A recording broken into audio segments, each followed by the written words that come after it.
nunca fue oficialmente declarada, pero la Guerra Civil de El Salvador se prolongó durante más de una década. El conflicto empezó el 10 de enero de 1981, cuando el recién formado Frente Farabundo Martí para la Liberación Nacional, FMLN, anunció el inicio de su ofensiva general y se prolongó oficialmente hasta el 16 de enero de 1992, cuando se firmaron los llamados Acuerdos de Chapultepec en la Ciudad de México. Hoy, 25 años más tarde, podemos ver una sociedad trabajadora que día a día trata de salir adelante, gozando de los logros alcanzados después de mucho esfuerzo.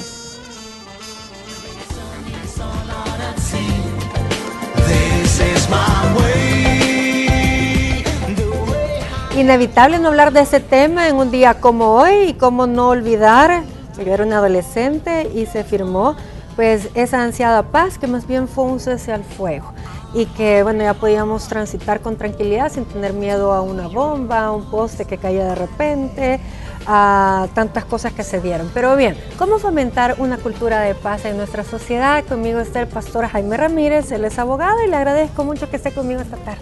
Gracias, Milena, gracias por la invitación y un saludo a todos los amigos que nos escuchan en los diversos puntos de El Salvador. Y bueno, estamos en el mejor programa de El Salvador. Muchas gracias. Y platicábamos antes de comenzar esta sección de que pues muchos están criticando, que no sienten que realmente se esté celebrando 25 años de paz, pero podemos hablar qué podemos hacer. Bueno, es que en realidad utilizar el término paz o reconstrucción de paz o construcción de paz en un ambiente donde han quedado una gran cantidad de víctimas, digamos que es hasta contraproducente en virtud de todos los derechos que soslayaste en el tiempo que duró el tema del conflicto armado. Entonces, bajo ese contexto, creería yo, más que acuerdos de paz, quizás la palabra más idónea sería acuerdos entre dos grupos económicos que necesitaban dejar la hostilidad para continuar la guerra por medio de la política. De manera que aquí se pusieron de acuerdo dos grupos, el grupo económico que estaba dirigiendo en ese momento el país, digamos, y el grupo económico que era dirigido por la guerrilla, porque sí era un grupo económico, porque la ayuda que recibía de la Unión Soviética y después se extinguió y se hizo Rusia, y otros países que, digamos, querían que se fomentara lo que era el tema del comunismo y el tema de las guerrillas y las insurgencias en toda Latinoamérica, pues evidentemente tenían una gran cantidad de dólares dispuestos a continuar esa guerra. Pero en sí se termina cuando Estados Unidos dice, bueno, hasta aquí ya no me conviene, mucho dinero que estoy dando diario. Daba 1 millón de colones diarios en aquel entonces, te puedes imaginar, eso significaba 365 millones de colones al año. Era una gran cantidad de colones y traducidos a dólares. Eso le costaba al gobierno de Estados Unidos y consecuentemente a los que pagaban los impuestos, los ciudadanos de Estados Unidos. Entonces, cuando se termine ese oxígeno, entonces hay que ponernos de acuerdo. ¿Y en qué nos vamos a poner de acuerdo? En 3 factores fundamentales. Número 1 es que ustedes, que han destruido, digamos, el país, han puesto bombas, han quemado fábricas, han hecho una gran cantidad de cosas por alcanzar un objetivo noble, porque era noble el objetivo que estaba tratando de buscar el FMLN. ¿Cuál era el objetivo? Que no hubiera prepotencia imperante de los cuerpos de seguridad en aquel momento, de la Fuerza Armada, la prepotencia imperante de los políticos de aquel momento, la violación que se le daba a los derechos humanos y la expropiación de tierras que se le daba en alguna medida a los campesinos. Todas esas explotaciones pues dio origen al tema de la guerrilla. Esos objetivos eran completamente nobles. ¿Pero en qué nos vamos a poner de acuerdo? Bueno, ustedes ya dejan de ser insurgentes y ahora van a poder participar a la vida política como partido político como tal, para poder incidir en políticas públicas en El Salvador. Número 1. Número 2, nos vamos a poner de acuerdo en que haya un reparto equitativo de las tierras de aquellas personas que han contribuido en el conflicto de la guerra, tanto de la Fuerza Armada como de la guerrilla. Y vamos a crear una estructura política diferente. ¿Y cuál es la estructura política diferente? Pues que le vamos a quitar el concepto represivo que tenía la Fuerza Armada y se va a hacer una Fuerza Armada más amigable para que defienda la soberanía y se va a volver completamente apolítica.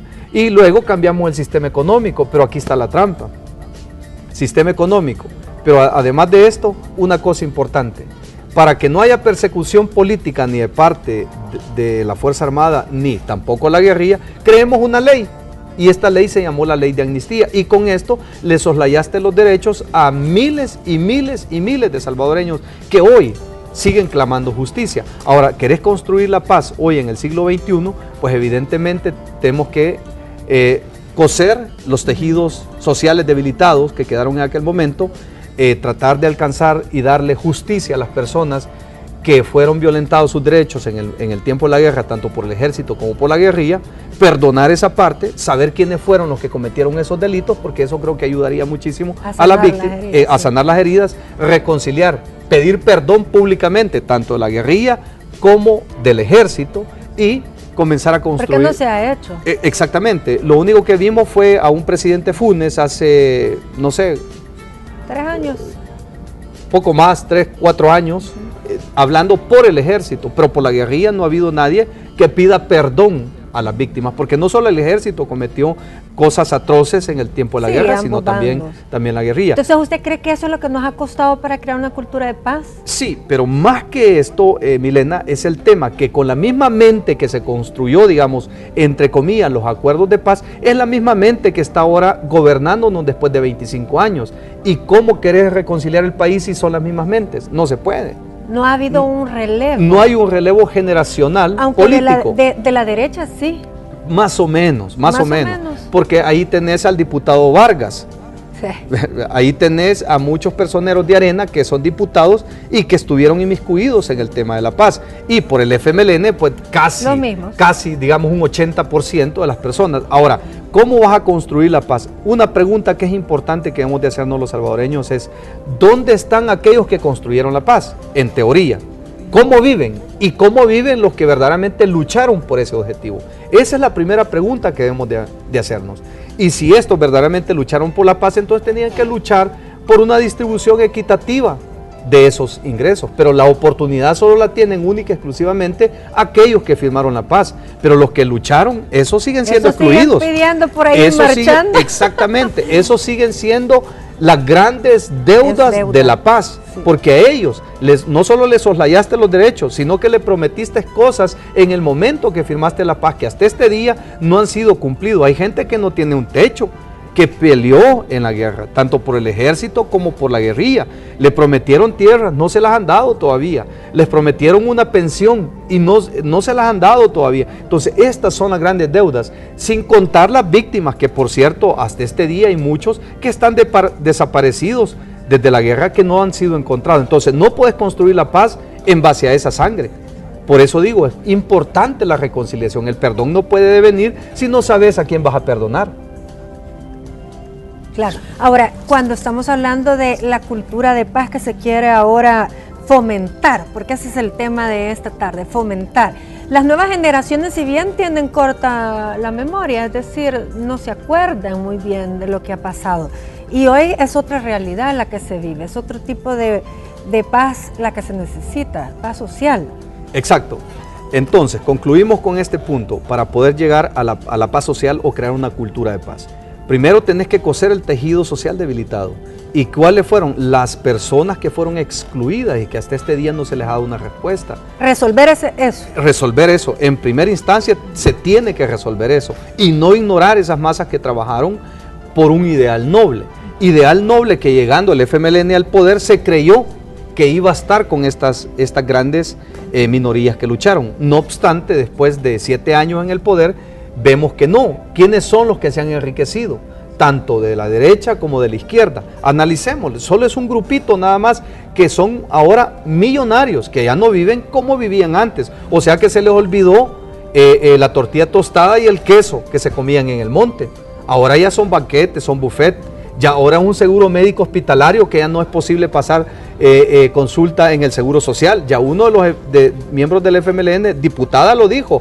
Es que el sistema del seguro social es malo, dijo, por eso nosotros pasamos a un seguro médico hospitalario. ¿Esa es la revolución? No, creo que no. Creo que todos en el suelo o todos en la cama. Imaginémonos que le levantamos ahorita el perfil al diputado y cambiamos la Constitución y decimos, el que quiera ser diputado de la República de El Salvador tiene que tener una maestría, tiene que tener una licenciatura, tiene que hablar inglés, mínimo. tiene que tener 5 o 6 diplomados en diferentes disciplinas académicas. No, uy, de la mitad que están ahí no diferentes disciplinas académicas, y el salario es $1000. Eso es lo que sacan los anuncios, el Estado, el mismo Estado. Sí. En CEL se necesita a alguien que tenga maestría, que hable 2 idiomas, que tenga disponibilidad de tiempo, que sea una persona capaz de trabajar bajo presión. Salario $1000. ¿Podrá un diputado vivir con $1000? Yo creo que sí. Como lo hace la mayoría. Como dijo el expresidente de Uruguay, Pepe Mujica, ganaba $12.500 al mes y donaba el 90% de su salario. Eso implicaba que solo le quedaban $1.500 al mes a él. Y le preguntan, ¿y cree usted que le alcanza ese dinero para vivir? Me debe de alcanzar, dijo, porque con esto vive o menos la mayoría de uruguayos, dijo. Entonces, cuando tengamos una clase política que entienda qué significa honorable diputado, honorable magistrado, honorable presidente, cuando entiendan qué significa honorable, no significa que ellos en sí se les adjudica que son personas éticas o morales, no. Honorable significa que viene la palabra ad honorem. ¿Y qué significa ad honorem? Que van a servir al pueblo de manera gratuita, como se hacía en el medioevo. O sea, era un lujo servirle a la población de manera gratuita, es decir, poner todos mis talentos y mis capacidades para servir gratuitamente a los demás. Lo que sí creo es que, bueno, todo el mundo merece una remuneración por un trabajo. Por supuesto. Pero lo que pasa es que se les está pasando la mano y yo creo que ya el pueblo está cansado de esta claro, política. Por ejemplo, ¿cómo vas a tener un funcionario, el de Proesa, por ejemplo, el señor presidente Proesa, ganando $7.000 al mes cuando hay tanta pobreza? Sí, con que basta con que vayamos a las 10 de la noche del Parque Bolívar hacia abajo y te vas a dar cuenta cuánta pobreza tiene el país. Y yo nunca he visto, a la verdad, ahí, después de las 10 de la noche, a ningún diputado, ningún magistrado regalando un pedazo de pan o un abrigo o una camisa. Nunca. Pero sí he visto a las iglesias trabajando ahí. Así es. Las iglesias, y se nos acaba el tiempo, ha sido realmente, creo, una pieza fundamental para la posguerra, ¿verdad? Para estos 25 años que han transcurrido, porque creo que sí han servido como mediadores para poder encontrar esa paz, donde usted decía, muchas personas pues quedaron heridas, y creo que solamente a través de Dios han logrado tener esa paz interior. Definitivamente, el único que puede ayudar a que podamos construir un país diferente, definitiva, es que nosotros nos volvamos al Señor Jesucristo como nación. Si nos volvemos como nación al Señor Jesucristo, pues creo que vamos a lograr poder perdonarnos unos a otros, vamos a poder reconciliar el país, pero el valor más fundamental es, en efecto, buscar siempre el dar el perdón, porque el perdón tiene que ser más poderoso que el odio, que la venganza. Y si no lo entendemos así, pues toda la vida vamos a vivir con rencores y eso no se puede avanzar. Gracias por haberme acompañado y habernos dado pues ese contexto muy bueno acerca de lo que nos está hoy pasando y que ha transcurrido estos 25 años, y usted saque sus propias conclusiones si vivimos en paz o no vivimos en paz. Nos vamos a un corte, regreso. Tengo una pizza de frutas, no se lo puede perder.